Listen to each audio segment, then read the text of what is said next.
Halo, jumpa lagi bersama saya dalam studi Al-Quran. Sebelum kita melihat studi kita, kami mohon dukungannya untuk mengklik tombol-tombol yang ada di layar kaca Anda ini. Studi Al-Quran kita kali ini membahas 5 fakta tentang Muhammad yang perlu diketahui khususnya oleh umat Islam. Apa yang disajikan ini diambil dari sumber Islam yang terpercaya. Jadi bukan hasil pemikiran kami, ya, bukan hasil rekayasa kami.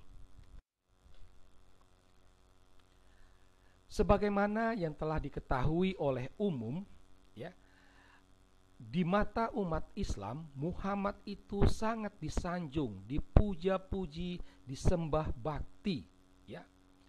Dia diberi gelar yang sangat-sangat istimewa. Misalnya, Muhammad itu dikatakan sebagai insan kamil, manusia yang sempurna. Dia adalah teladan yang agung dan berbagai macam gelar-gelar istimewa lainnya. Nah, akan tetapi, ternyata kalau ditelaah dari sumber-sumber Islam yang terpercaya, ada kesan bahwa gelar-gelar itu tidak sejalan.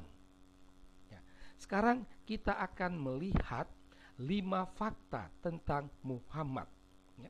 Fakta pertama adalah bahwa Muhammad ternyata punya dosa.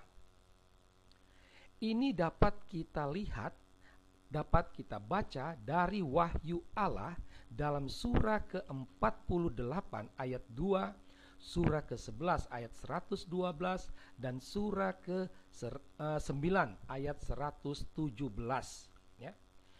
Memang tidak dikatakan apa jenis dosa Muhammad, tetapi dari telaah kita atas wahyu Allah, ya, kita dapat menyimpulkan Muhammad punya dosa. Karena itulah dalam surah Al-Ahqaf nomor 9, Allah mengatakan bahwa Muhammad tidak bisa menjamin keselamatannya sendiri. Karena itulah Allah minta umat Islam untuk mendoakannya. Ini dapat dibaca dalam surah Al-Ahzab nomor 56. Nah, karena dia punya dosa, pantaskah Muhammad itu disebut sebagai manusia yang sempurna? Itu. Fakta yang kedua, Muhammad kawin dengan gadis 6 tahun, usia 6 tahun. Ya. Nah, ini dapat kita baca dalam hadis Bukhari dan hadis Muslim. Dua hadis ini bukan hadis kaleng-kaleng, tetapi hadis terpercaya, ya. Hadis Bukhari itu dapat kita baca dalam volume ke-7, buku ke-62, nomor 64, 65, dan 88. Sedangkan hadis Muslim dapat kita bacakan dalam buku ke-8 nomor 3310, ya. Jadi bayangkan, waktu itu usia Muhammad nyaris 60 tahun. Nyaris 60 tahun dia menikah, dia kawin dengan gadis usia 6 tahun. Dan baru bersetubuh dengan gadis itu ketika gadis itu berusia 9 tahun.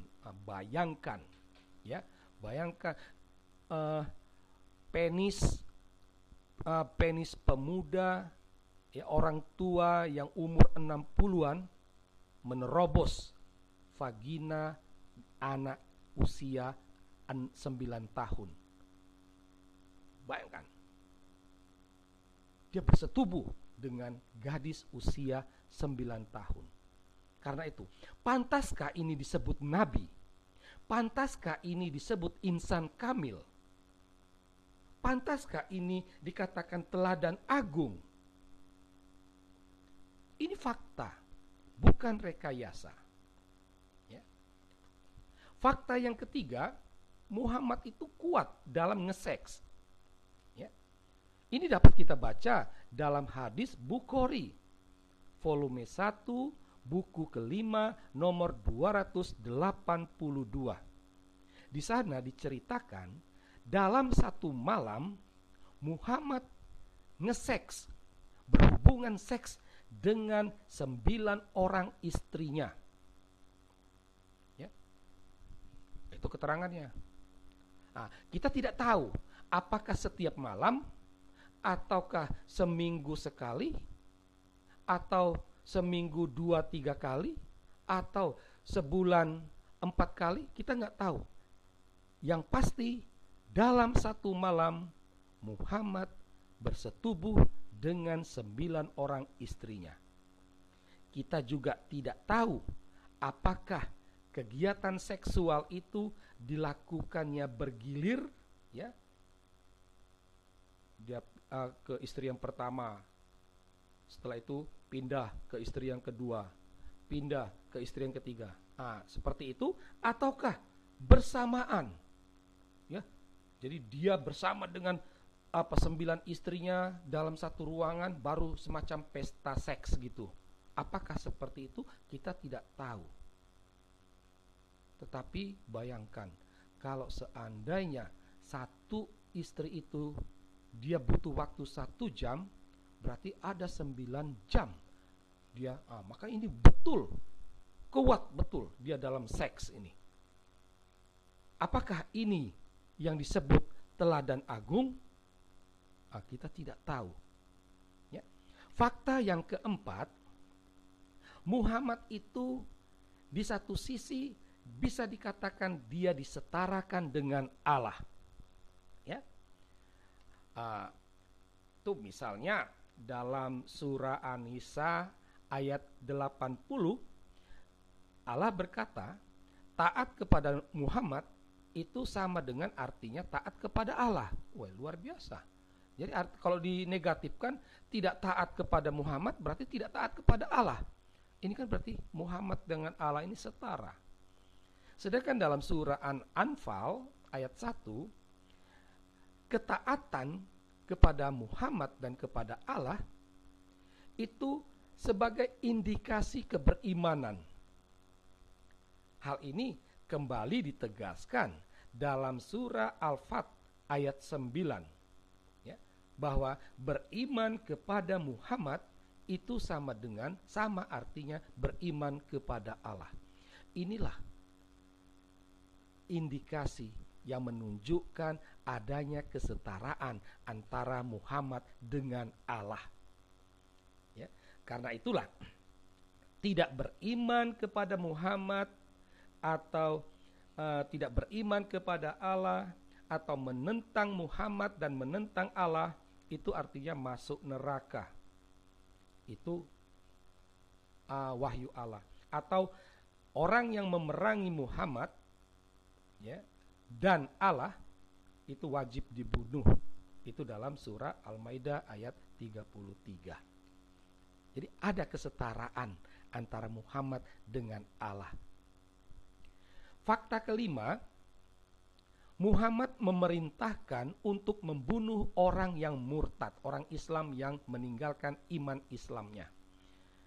Ini dapat dibaca dalam hadis Bukhari volume 9, buku ke-84, nomor 57 dan 58. Ya.